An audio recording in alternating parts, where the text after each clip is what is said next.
Hey everybody, Jenna from Jennarally with Mickey here with you guys. If you are new to my channel, welcome. If you're a returning subscriber, hello again. Sorry, I'm gonna fix the bow. So today I am bringing you one of my book reviews for the month of May. It's a little late in coming, not because it took me a long time to read it, but just because it took me a long time to make this video.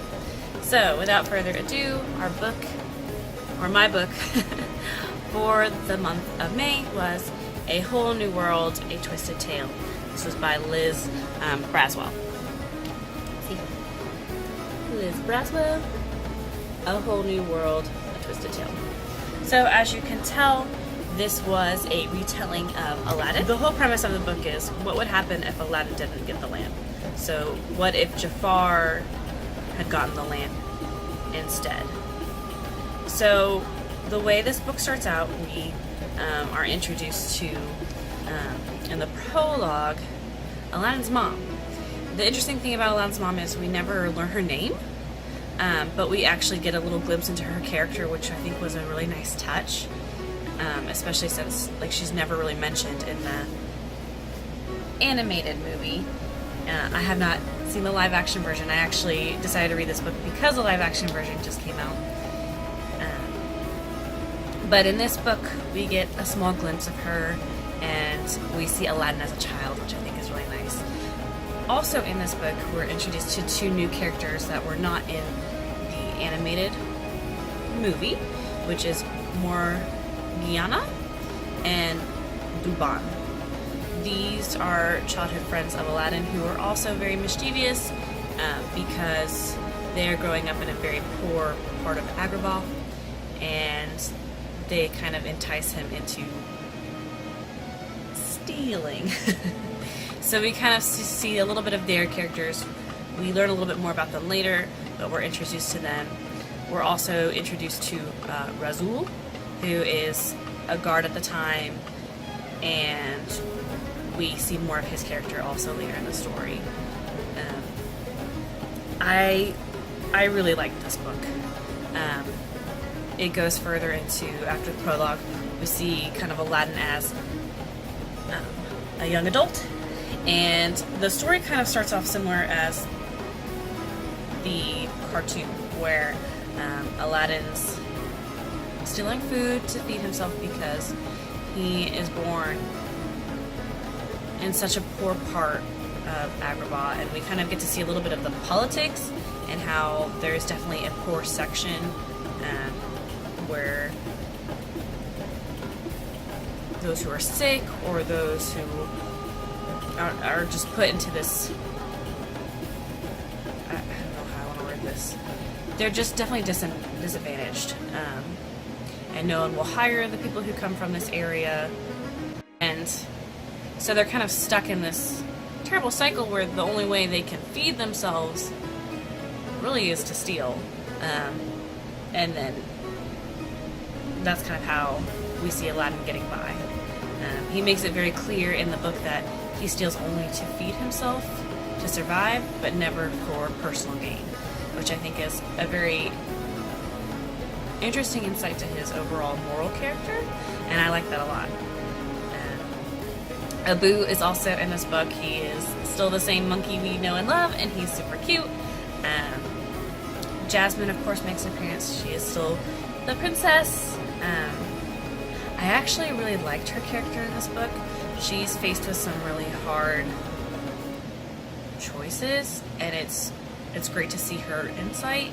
And this book also focuses on her. Like, we get chapters in her, a little bit in her perspective as well, which I think was a nice touch, because I love Jasmine as a princess, and it was nice to kind of see her character grow in this book. Jafar is in it. He's definitely, he's villainous in the movie, but I think in this book he really is a villain. Like, you really see him turn into kind of a monster, and that's a very interesting take as well, and I liked seeing that, and it made him into a very scary person. The genie is in it. He's I wouldn't say he's as comical in this book as he is in the movie. And his character kind of takes, while his character is very important, his character also kind of takes a backseat in the story. We don't see him as much. And the carpet is in there, and I love the carpet, and Raja's in there. I love Raja. But some stuff happens, and I'll get a little bit more into that. So the book starts out with Aladdin. He is stealing food. We kind of get that great chase scene that we saw earlier. We kind of see more of him as a character, and we kind of learn his thoughts as he's running away from Razul, the guard I mentioned earlier, who has now become the captain of the guard for the Sultan. And we kind of learn a little bit more about him as a character as well from Aladdin's thoughts. And that's a really cool take. Aladdin, of course, kind of gets away. And then we see Jasmine come into the picture. We learn more about her. We see her as a character. It kind of starts off the same, where she's kind of escaped the palace. She's on her own for the first time. She's just kind of trying to experience Agrabah as her own person. And we get the great scene where she just gives an apple to these kids who are hungry. And the scene where they try to cut off her hand, and Aladdin intervenes, and we see his insight into what he thinks about Jasmine, which I think is very sweet. And he saves her. They have their scene where they talk. We kind of see Jasmine as high-spirited, and she's really longing for the freedom from the palace. And we see how Aladdin is also, while he's free, he's also longing for the comfort of being able to provide for himself without stealing, and imagining what her life was like. And it's kind of like the grass is greener on the other side kind of situation. And he takes her up to the place he's staying. They have this really sweet interaction. I don't want to give too much away, but this part, if you've seen the movies, you know what I'm talking about, so I'm not really spoiling anything. Then Aladdin is captured. He's taken to the dungeon because Jafar has been looking for him. Not because he's with Jasmine, but because he is the key to getting into, or the key to getting him the lamp. So he's taken to the prison. He's captured by the guards.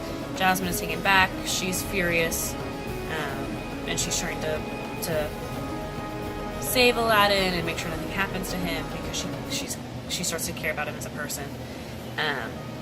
And then it goes into Jafar has disguised himself as a elderly man hidden in the dungeon with Aladdin and helps him escape, and talks about the promise of a lamp.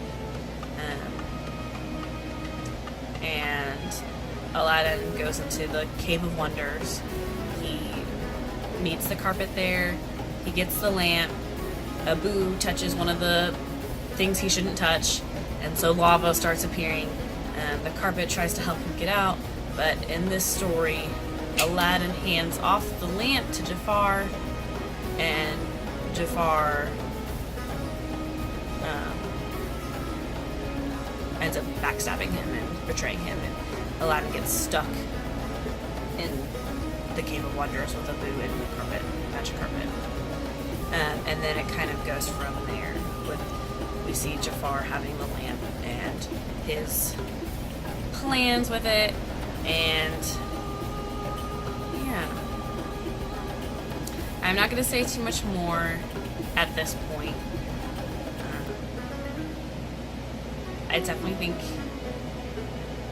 it's a good read. I really like the series. This is actually the first in a series of Twisted Tales, which I like. It does have a happy ending at the end, kind of. You'll have to read it to see. But this book is definitely more violent than the movie, than the animated movie. It touches on doing the right thing, the wrong thing, what is right and wrong, sort of that morality kind of ethics thing. And it also has the theme of being trapped, you know, whether it's by poverty or you know, by societal expectations. And I really liked that in this book. I would definitely recommend this book for like teens to young adults to adults, just because there are some parts that are, I'd say, a little more adult. I wouldn't really recommend this for children, and I'm not really sure I would recommend it. Maybe preteens. I definitely would recommend you reading it first before offering it to a preteen, just because they definitely have. There are characters that die in this book, and there is some torture that happens. So that's what makes it a twisted tale. We definitely see Jafar as a villain, a sort of successful villain in this book, and his growth as a villain. You know, growth. But yeah, overall, I really liked it. I'm definitely gonna read the next few in the series. I would recommend it. And yeah, we got some cool new characters that show up, and then our beloved old characters are in it to some degree. I'm not going to elaborate much more on it. I will tell you that part of this book made me kind of sad, but I'm going to leave it at that. If you want to talk to me more about this book, you're free to talk to me in the comments, or you can message me on Instagram and we can chat. I love talking about books. They are my favorite thing ever. Yeah, so I would love to hear in the comments below if you've read this book, if you're maybe thinking about reading it now, if you like Aladdin, if you've read any of the other books in this series, that would be great. Maybe if you have any ideas of what I should read next, I would love to hear that. Because I do want to keep doing some Disney book reviews. I hopefully have some exciting things coming in the book review world in the near future, but I'm not going to say anything more about that until some things are finalized. But maybe look out for some exciting new things.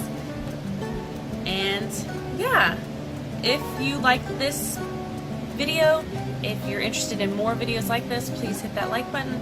I would love it if you have not subscribed to join me on my Disney adventures. I do lots of fun Disney things, whether it's unboxings or Disney hauls. I'll hopefully have some Disney vlogs up soon, and I like reading and I do Disney book reviews. So yeah, that's kind of it. Thanks so much for being here, for watching. I really do appreciate it, and I hope to talk to you guys maybe in the comments below. I really do love talking to everybody, and I hope you have a great day, night, morning, whatever it may be, and I'll see you later. Bye bye, guys.